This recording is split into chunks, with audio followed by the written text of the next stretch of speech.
Empezando con esto, entonces, y acá cualquier cosa, espero que Ángel o Rodo metan su cuchara. Esta es la famosa lambda, ¿tá? Que representa mucho de lo que tiene que ver con programación funcional. La programación funcional viene de la época de Turing y Alonso Church, que es el señor este que está acá, ¿sí? En realidad, bueno, Turing, él y un par más estaban hace tiempo en los albores, digamos, de la computación, cuando todavía era una cosa teórica la computación. Lo que los tipos querían era tener una especie de teoría general de qué tipo de algoritmos eran computables o no y demás. Y había acá, qué sé yo, Turing tenía la máquina de Turing, eh, Church empezó con el tema de la teoría del cálculo lambda y demás. El lambda calculus, en el 36, yo me anoté los años ahí de memoria, en el 36 él publica el paper inicial del lambda, cálculo lambda no tipado, digamos, sin tipificación o algo por el estilo, esto todavía en el terreno de las matemáticas, que es básicamente la base de todo lo que es la programación funcional. Después en el 40 publica el otro de cálculo lambda con tipos simples y demás, que es en realidad la teoría de todos los type systems que vienen de ahí en adelante en toda la industria de la computación, ¿no? En el 58, basado en muchas de estas cosas, el señor John McCarthy inventa Lisp, que es formalmente de los lenguajes de alto nivel, es el segundo importante después de Fortran, que Fortran es del 50-52, ¿no? Ángel? Por ahí, más o menos. Eras chiquito en esa época. Este, bueno, pero es, digamos, Lisp, que es la base después de todos los lenguajes funcionales de alguna manera, empieza ahí, digamos. La idea de esto es que estamos lejos de estar presenciando una cosa nueva con la programación funcional. Es más vieja que todo lo demás, si se quiere, en algunos términos. Y sobre todo porque la programación funcional viene de las matemáticas, que es muy, muy anterior a toda la computación, ¿no? Básicamente se basa en este tema, de que entiende como computación el término matemático que es la evaluación de funciones. Después lo lleva, obviamente, en lo que es la programación funcional, en propósitos generales, usa los mismos principios para otras cosas, pero básicamente es evaluación de funciones, ¿no? Fundamentalmente se basa en el uso de funciones como elemento de primer grado, eh, y después tiene dos características en cuanto sobre todo al mantenimiento de estado y después a los datos en sí. En principio, por lo menos como punto inicial, algunos de los lenguajes relajan un poco más eso o no, pero básicamente no hay estado y no hay datos mutables. Ese es el tema inicial, digamos. O sea, en lo que es programación funcional pura, uno no tiene estado, ¿tá? O sea, no se mantienen variables y cosas por el estilo, entonces, lo que se declaran son constantes y demás, y los estados, o sea, no cambian. O sea, al no tener estado, los datos cuando se definen no varían más, entonces son como constantes.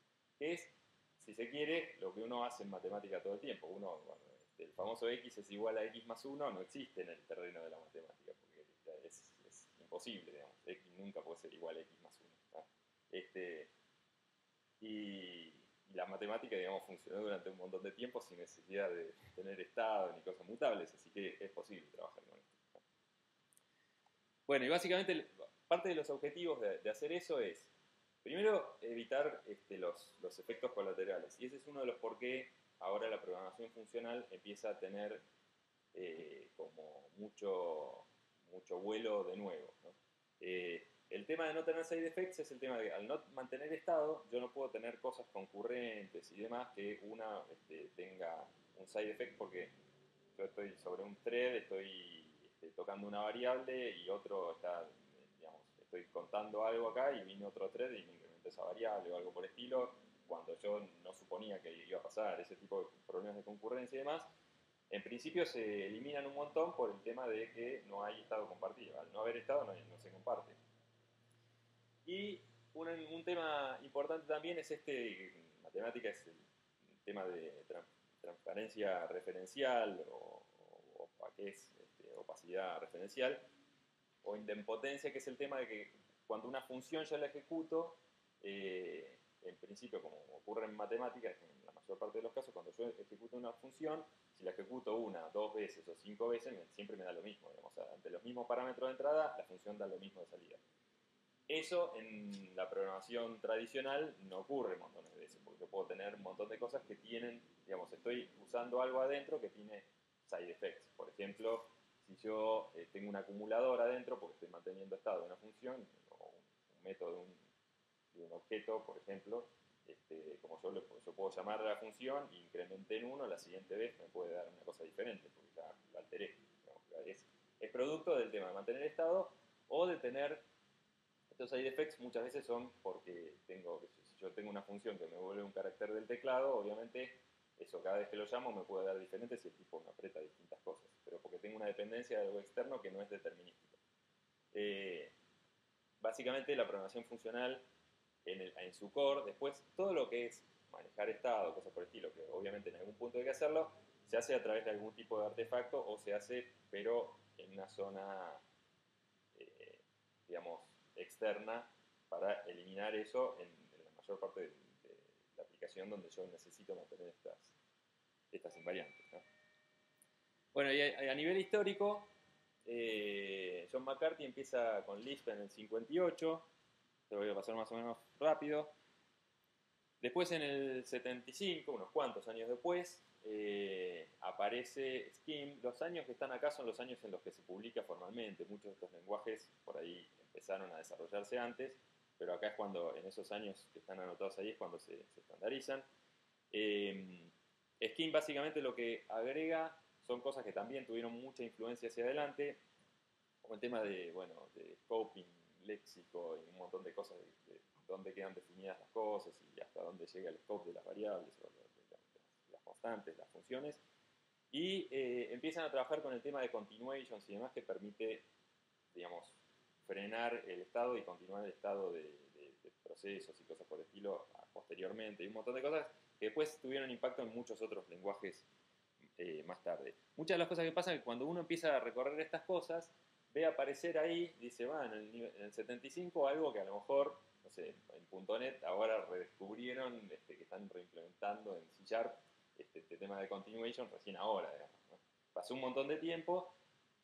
Obviamente hay una diferencia por ahí en la facilidad de uso y cosas por el estilo, pero hay muchos de los conceptos que ahora se van poniendo que están acá desde hace mucho tiempo más.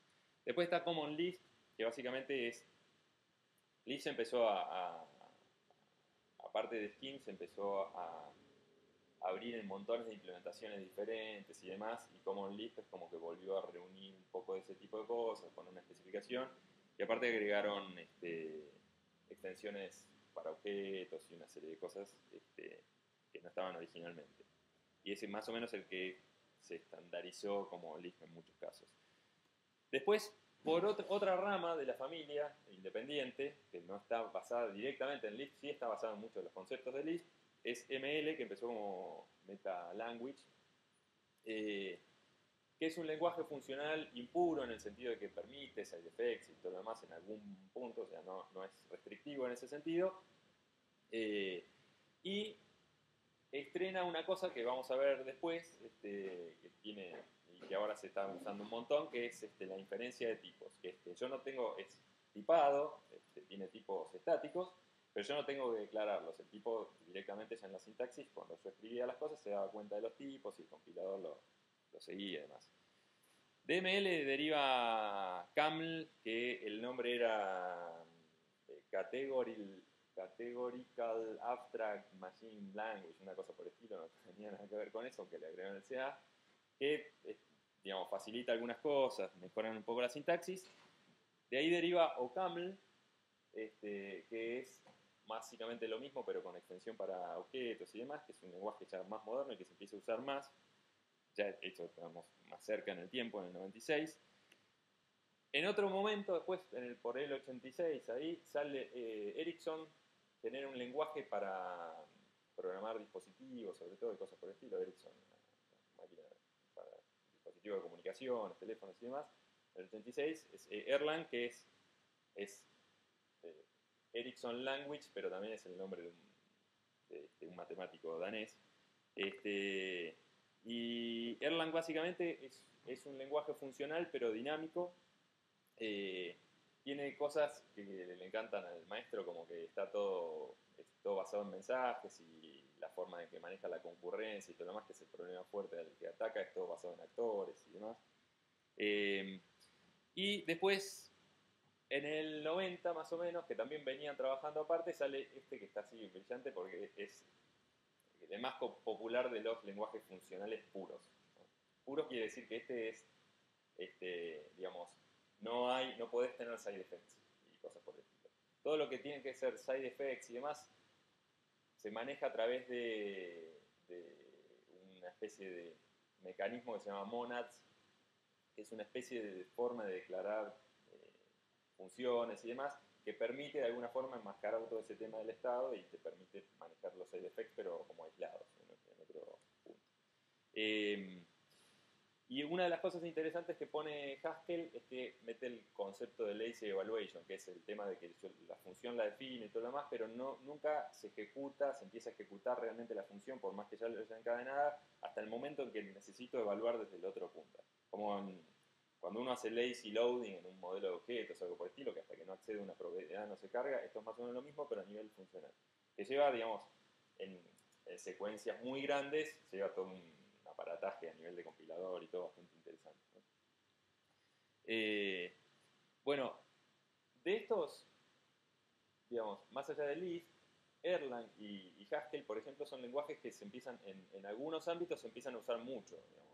Erlang en el ámbito de comunicaciones, cosas por el estilo, pero Haskell mucho también en ámbitos científicos, con procesamiento de mucho volumen de datos, o en sistemas financieros grandes, cosas por el estilo, como también temas de mucha concurrencia y demás, se usa un montón.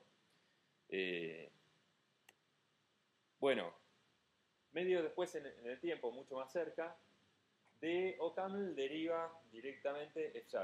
De hecho, F# en realidad es OCaml implementado sobre el CLR, sobre la librería del .NET, con posibilidad de usar la librería y con una versión de la sintaxis alivianada, un poco más de una...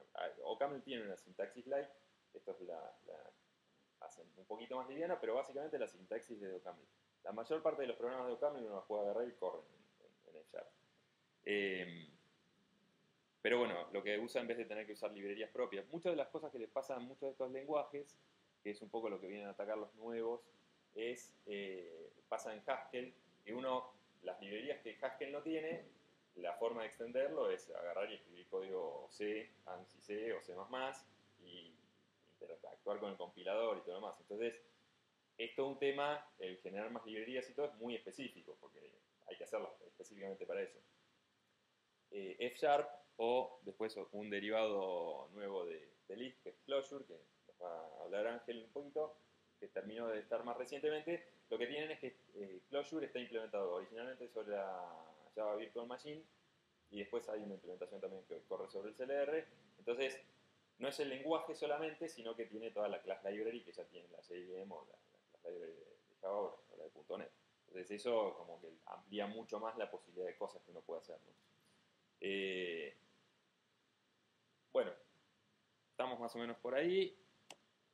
Basta de teoría. Ahí Ángel probablemente pueda determinar qué está haciendo este muchacho que está presentando ahí. Nosotros vamos a dejar acá y le paso la posta al maestro, que nos va a